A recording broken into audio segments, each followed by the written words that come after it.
This is indeed a webinar number 5, Repatriation. And we're in halfway of our program that runs 10 topics. And number 5 is Repatriation from Indonesia to Holland or to the Netherlands. It's a part of a 10-part webinar series every second Saturday of the month, 9 a.m. Pacific, 6 p.m. Dutch time, hosted by Tip, produced by the IGV, and this is our current news section of our igv.nl website. And you can see also on our website we present the Tip IGV webinar series here, number 4. And the structure is 30 minutes presentation, 30 minutes Q&A, and then, if needed, 30 minutes overflow time. Now, repatriation is a big topic. It's an enormous topic, so I cannot not at all touch on every aspect of it, but I will give you the most practical ways to dive into it. One of the reasons it's such a huge topic is that there were several waves of repatriation from Indonesia to the Netherlands. And so I've here 7 waves that people can identify. There's also a book published 2 years ago. It's called Atlas of the Overstake of the trans journey, and unfortunately it's in Dutch, but if there is interest, maybe it could be translated. And so of course you can use Google Lens to translate it. There is a review of this book at our website, igv.nl, Atlas van de Oversteek. I can easily switch, so I can switch to our website, and so you can see here there is a review of that, and you can change the language into English. Atlas of the Crossing. Okay, that's a good translation.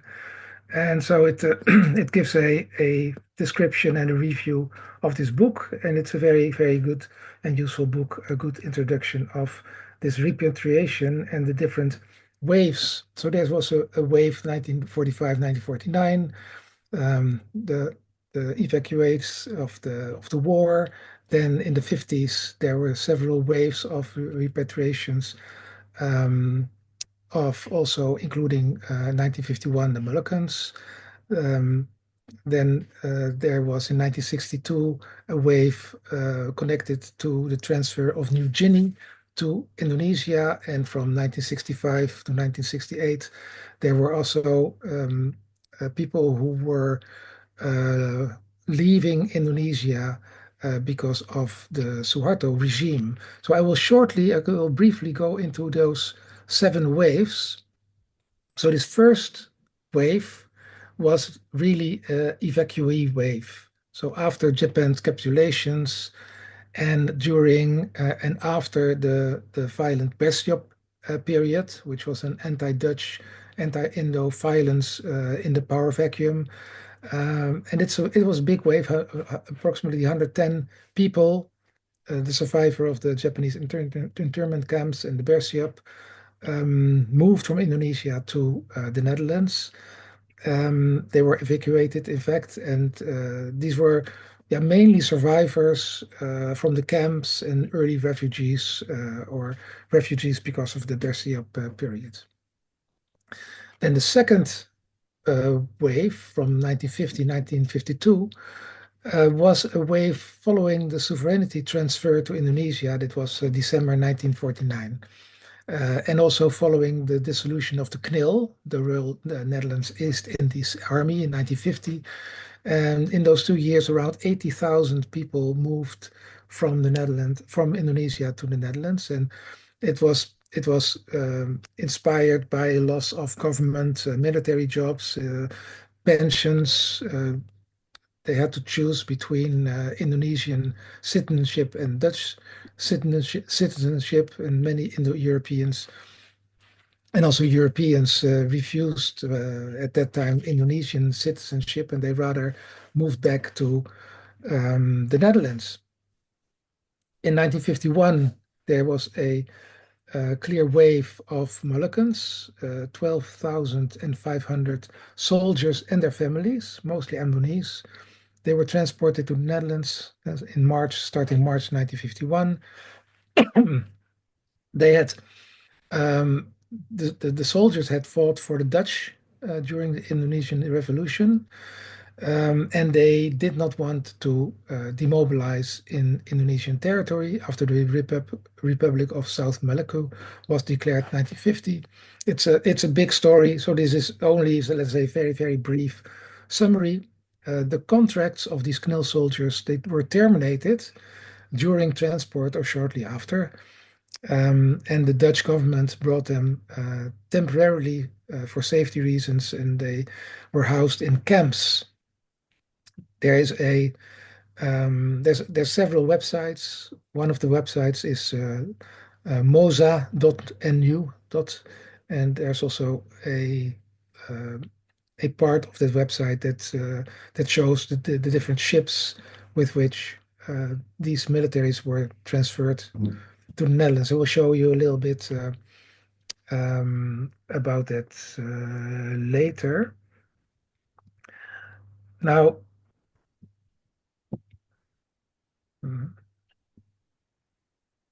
in the mid 1950s, there were the so-called regretters. So the Dutch had to choose between Indonesian citizenship and Dutch citizenships, and many Indo-Europeans chose for the Indonesian citizenship because they were born and raised there and lived there for many generations. However, from 1950, so the Dutch policy restricted entry, especially for Indo-Europeans, because the Dutch thought at that time they were less adaptable to Dutch society. From 1952 to 1955, but from 1955 onwards, due to pressure from those groups, these regretters, so people who had chosen initially Indonesian citizenship but faced discrimination, regretted their choice, and they were increasingly admitted to the Netherlands. And this was overlapping with growing difficulties for mixed ancestry people in Indonesia at that time. Then a few years later, 1957, 1958, there was a wave, the so-called Black Santa Claus wave, because on the 5th of December, 1957, which is Sinterklaas, Santa Claus. It's not the American Santa Claus, but it's the Dutch Sinterklaas. Indonesia declared all Dutch nationals as state threatening. And that was amid tensions over Dutch New Guinea and nationalizations of Dutch companies by the Indonesian government. This forced the departure of thousands more, tens of thousands of repatriations were in those years. And then in 1962, up to 1962, New Guinea was still under Dutch control. It was called NNG, Netherlands New Guinea. However, under international pressure, the Dutch were forced to leave New Guinea to Indonesia. And this led to evacuation of 14,000 to 20,000, mostly Indo-European Dutch nationals, and a smaller group of Papuans who had worked for the Dutch administration and their families. I think that was maybe 1 or 2,000 people. And post-war, post 1965, there were also waves of, in particular, Chinese Indonesians and others that wanted to flee the Suharto regime, because after September 1965 coup attempt, the Gestapo, and subsequent anti-communist mass killings and purges under the Suharto's new order. Many Peranakan Chinese felt threatened and they faced persecution. They were often scapegoated due to perceived links to China and the Indonesian Communist Party. This led to violence for these Indonesians, these Chinese Indonesians, property seizures, school closures, forced assimilation.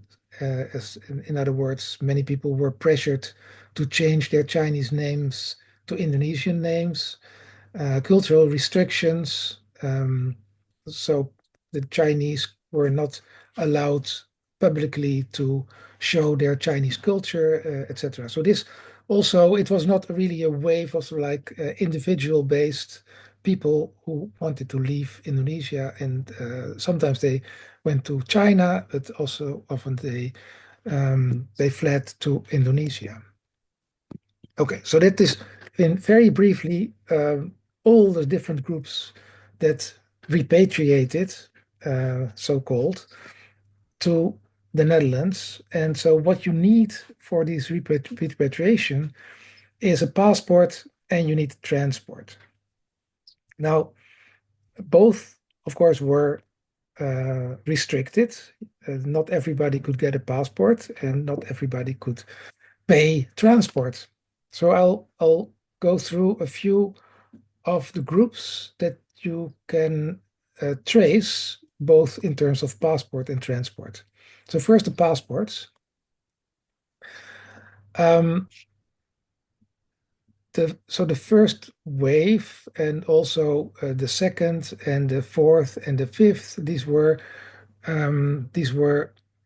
citizens that could apply for a Dutch passport. They could try to apply for a Dutch passport, and so they had to demonstrate in order to get a Dutch passport to that they were that they had the legal right for a Dutch citizenship, and for that they had to show that they were in the European class.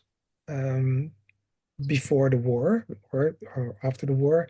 And that usually meant so they had to show that they were either themselves Europeans or Dutch, or they were married to a Dutch person, at least a male person. And because the woman followed the man in nationality in those days, um, or they have to show that their father was was a Dutch national. And this is there's a big database of passport requests that is open source at the moment. Um, Here you see at the right, you see an example. I think here it's enlarged. Um, so the beauty of this resource is that there's pictures attached to the passport requests. And sometimes this is the only picture that we have of an ancestor.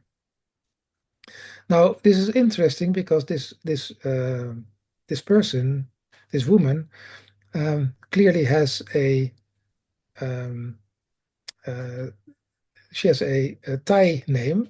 So she's born in 1923. Her name is Cherunsuk, and her father was Cherunsuk. Her mother was called Cherunsuk. They were all born in Thailand, in Bangkok. So why could she apply for a Dutch passport? That was simply because she was married to a Dutch citizen. So he says, gehuwd met, married to, name Schaal, name Freddy Herman Schaal, and he is a Dutchman because of birth, and he is Dutchman because of birth because his father had the European status. Right, it says here scribbled in the margin, says the father is Louis Frits Schaal, born in 1878 in Bogor, etc. So they traced the whole family history for this type of passport issuing. So you had to fill in this form, send it to the Netherlands, and they would check it, and they would decide to give you a passport or not. Um, I can I can show you how that works. So you go to this website, um, cbgverzamelingen.nl, right? And you search for example, Schabel in this case. Then you say search, and it gives you 8 results in East Indies sources. So I think you can also translate this to English. Yes. Uh, Passport application from the Dutch Indies. And then you can see indeed this skull, Freddy Herman. Um, and you see the name twice. So actually, this is the wife and this is the husband. So this one we saw before, and this is the husband. And you can click on it and view it. And so you see here, and it's a very interesting document because there's a lot of detail on it. So here you see this Freddy Hermanschaal, his picture, and then his wife that we saw before, this Tjeroenshoek. But there's a lot of detail. The father, the mother, um, the place of birth, the profession, address. Here you can also see uh, married the 22nd of May, 1946. Um, so if you have a document like this, it's a very rich source uh, of information. Okay, let's go back to the presentation. Um, Now there's other passports. So in this passport request, you can also see people of the first wave, but many many of the first wave they were Dutch nationals. They were a part of the military, so for them it was easier to show that um, they had the right for a repatriation. Now the Moluccans, there is quite a lot of information about the Moluccans and their travel. There I saw there is this. I showed you this page. Let's see if I can still find it. Um, mm, Let me check. Um,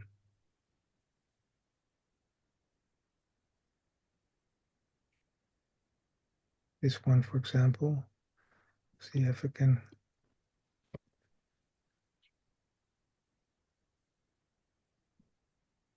I'm sure Willem Jan will edit this out, so you can just copy paste.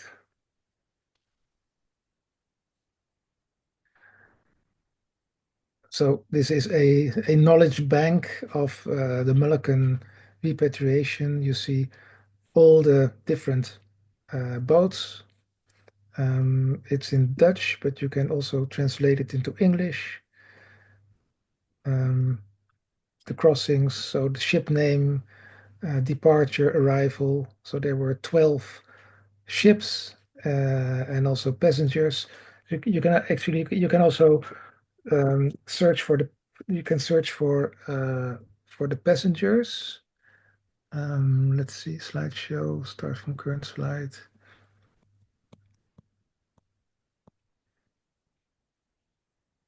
Yeah. So if you click here on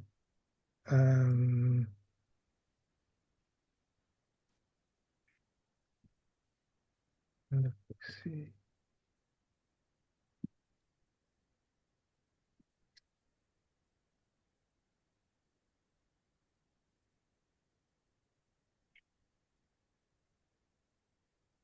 Yeah, so there is a in the National Archives, you can search. There's a search page where you can search for a Moluccan name.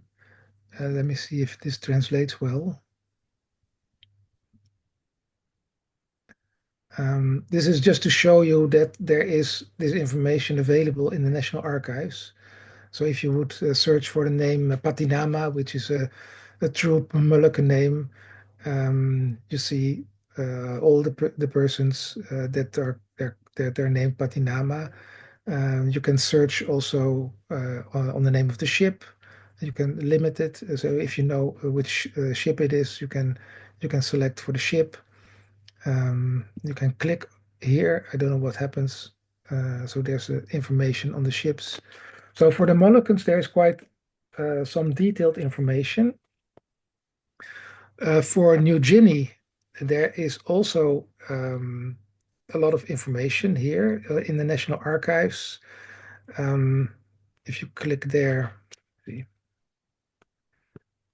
you can search by name, but the passports themselves are not publicly available. So you'd have to go to the Netherlands and visit the National Archives, and that's not very practical um, um, for people who live in California.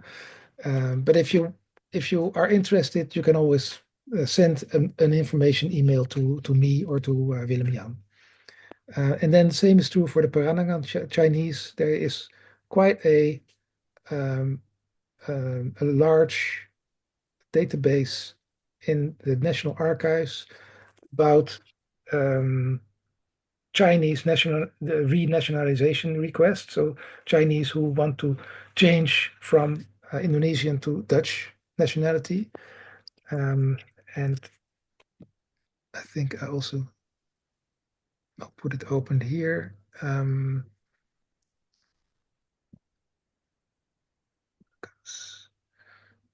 Yeah. So for example, you can search for a name there, and then you will see in Indonesian, let's say this 1951, you can um, you can look uh, for the reason why this person did not want to have the Indonesian nationality. So this is quite maybe a niche, but it's good to know that there is quite some information available. All right. So now about transport. So transport was mainly done by ship, occasionally by air, um, but the bulk was done by ship, and it took about 30 days at sea to move from, let's say, Jakarta to Amsterdam. Now we have in our society published two books, and that is by a real expert of this field, Adrian Intveld, and he published two books about the ships, and it's the book series called A Single Journey to the Fatherland.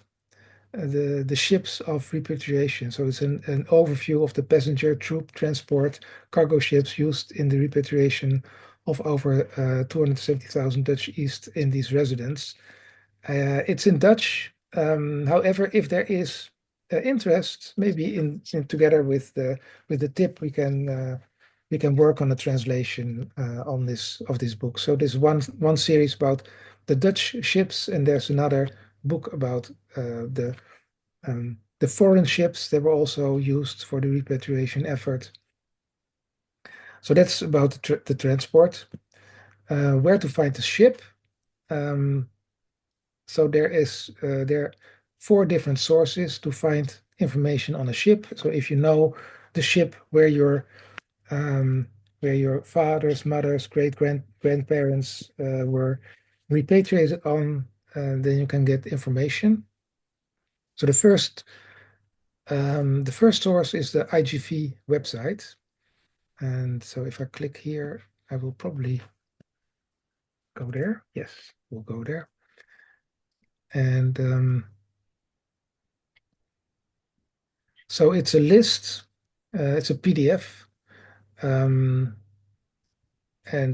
you can translate it into English. Translate. So it's a passenger list repatriation. However, it doesn't contain the passengers. It only contains the ships. How to find the passengers, I will show later.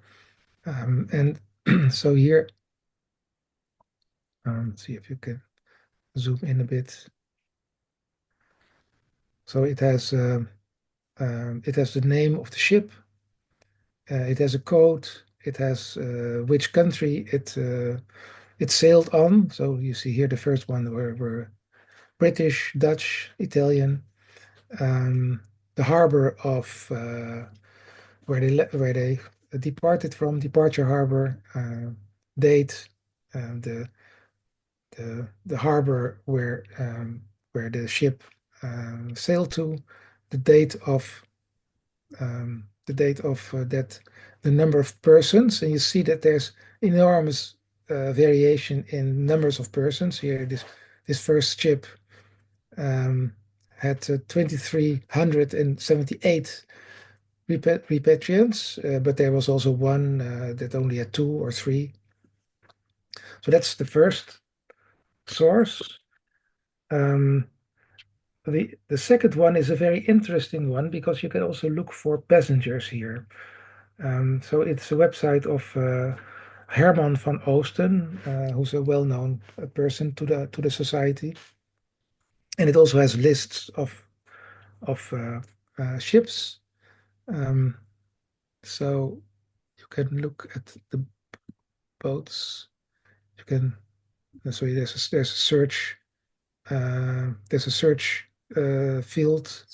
You can search for a ship name.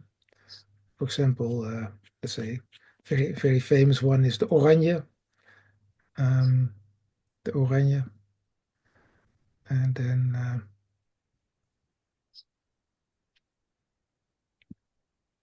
then to Amsterdam, um, and then you have to search, I guess, and then you see that there's a lot of uh, okay. Probably I didn't correctly. Uh, so these are all the ships that go to Amsterdam. So you can you can click on a ship, and if you do that, you get a picture of the ship, which is very nice. All right. Then the third option is a huge database. It's called Ons Land, or Our Country, and it's uh, kind of a government subsidized website. So these two are, let's say, private initiatives or initiatives of the of a society, but this is a government subsidized effort. And you can search, for example, you can search, let's say, Oranje, a ship name,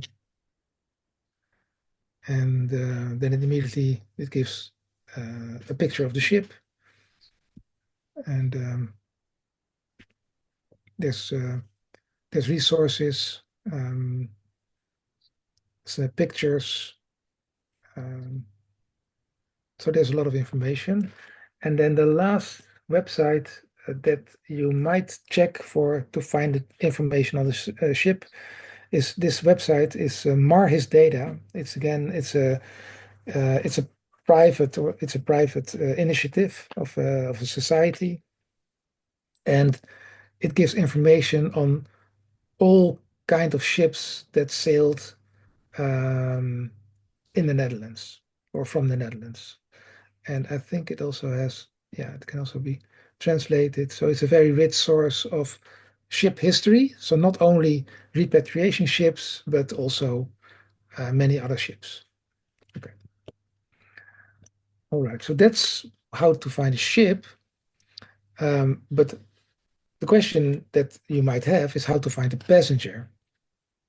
And there are three ways to do that.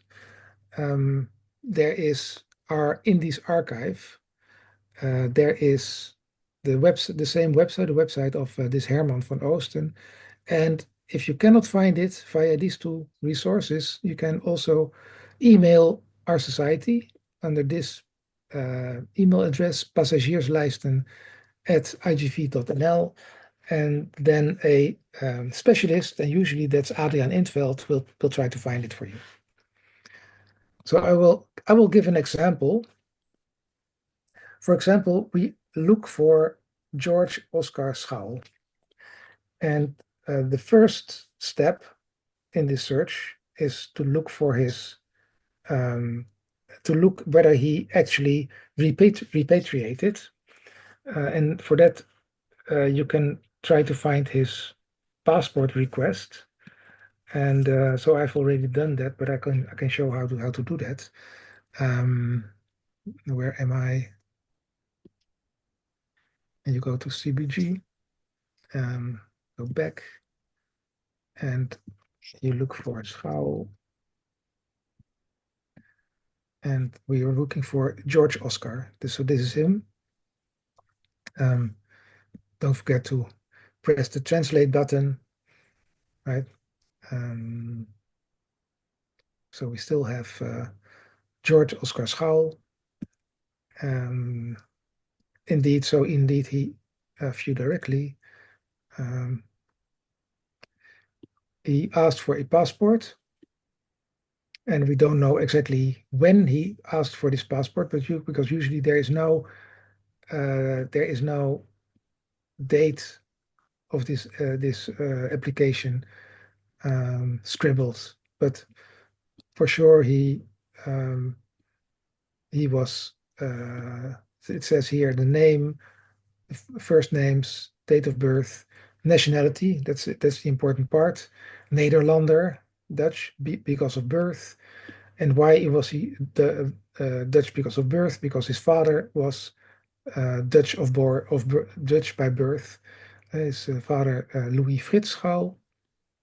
He was half Jewish, we know. Then the mother is passed away, and so the mother is clearly an Indonesian, Chromo Mito, and actually her name was Paikem. That I know from a family family story. Okay, so from the passport request, we know that this person wanted to go to the Netherlands. Then we go to this website with family name Schaal. So the website is it's this website, Passagierslijsten 1945-1964, and then you go to Passagierslijsten and look for in the search field Schaal. And so here in this database there are two Schaals, one female JL, and the name of the ship is the Oranje. I don't see a translation button here, so you have to translate yourself, or maybe Google can do that for you. And this GO, which is our person, George Oscar, and so we know that he went he went with the ship Cheshire on in and the date of departure is the 20th of August 1951 from Surabaya, and then came to Amsterdam, arrived in Amsterdam the 18th of September 1951, Amsterdam. Okay, so with this knowledge, we go to the Indies archive, right? Because this is the Indies archive. And there you click, and this is, so you have to log in into this archive. And if you haven't registered yet, just send me an email and I can register for you, but you first have to register for free in this Archieven.nl. And if you have registered there, I can give you access to the complete archive, because here now we see only for the normal public, you only see 2 archives and collections. But if I log in, um, you have 30 archives and collections, and you can translate this. It's better to translate. Right, see, you see, now we have 30 archives and collections. Um, and so what you then do is you just type in the name of the ship that you just found, and that's the Cheshire. Cheshire. Don't know what that means. Um, where are we? Here, probably. Yeah, Cheshire. And they say search, and um, and then there's one hit, namely the IGV 200 collection of repatriating lists. And uh, so for some reason it's not translated, but if you click here, then you see, I don't know what happened. Um, maybe you should click here. Yeah. So now we're back in English. Here, search. Um, yeah. And then I can still translate again. And we see one research result, IGV 200, collection of repatriation lists of E. van der Ploeg. And then you click here and you see the name of the ship. Let's see if that still works. Translate. So find archive documents. And you see 1, 2, 3, 4, 5 entries. So that means that this ship sailed 5 times from Indonesia to the Netherlands. But fortunately, we know the date. And so you can go through them one by one. This is 1950. The first one is 1950. The second one is also 1950. The third one is 1951. But then if you click on the first page here, you can see that it's a scan of a copy of the passenger list. And the date is the April the 30th of the ship. So that's too early. So we still have to let me see, click the, you have to close this and go to the next ship. And this is also 1951.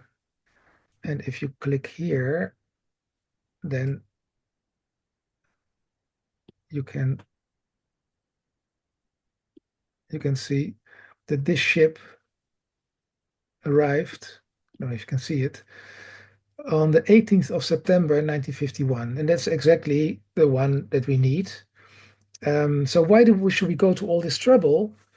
Because there's more information than just the name. So there's the name here alphabetically, but there's also here the address where these people were sent to or went to after they arrived in Amsterdam. And then there's a religion here.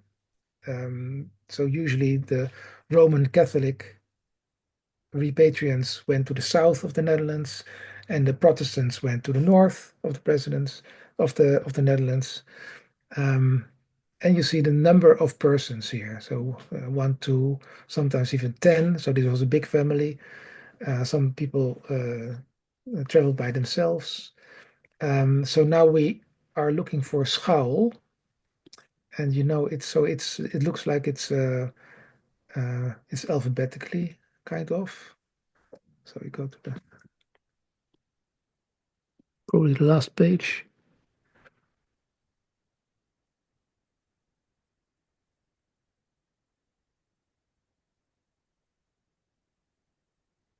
Yeah. If you, um, if you watch closely, don't know if you can enlarge even further. Don't think so. Yeah, this is the largest it can get. You see here GO skull. Then the address is they went to the Zwaan, and this was probably a pension. Um, the address was the Brandstraat 28 in Sittard, Roman Catholic, and the number of persons was 5. So he went probably with his wife and 3 children. That's a guess, but it's so it takes a bit of effort, but then you can in this way find a person, find more details about the person who repatriated. All right. So this is the way we went. We went to the Herman van Oosten website. Then we went to the Indisch archive, and then we got a hit indeed in this person. So that's an example. So it takes a bit of knowledge, right? How to find it and where to find it. But there is information available also if you don't have the time and the funds to travel to the Netherlands, because often this information is also locally, but it's probably not always accessible publicly. So you'd have to go to an archive to find it. And so with this example, I think this is the end of this webinar. Thank you very much for your attention. And we went a little bit over time compared to last time, but it shows that this is quite a big topic.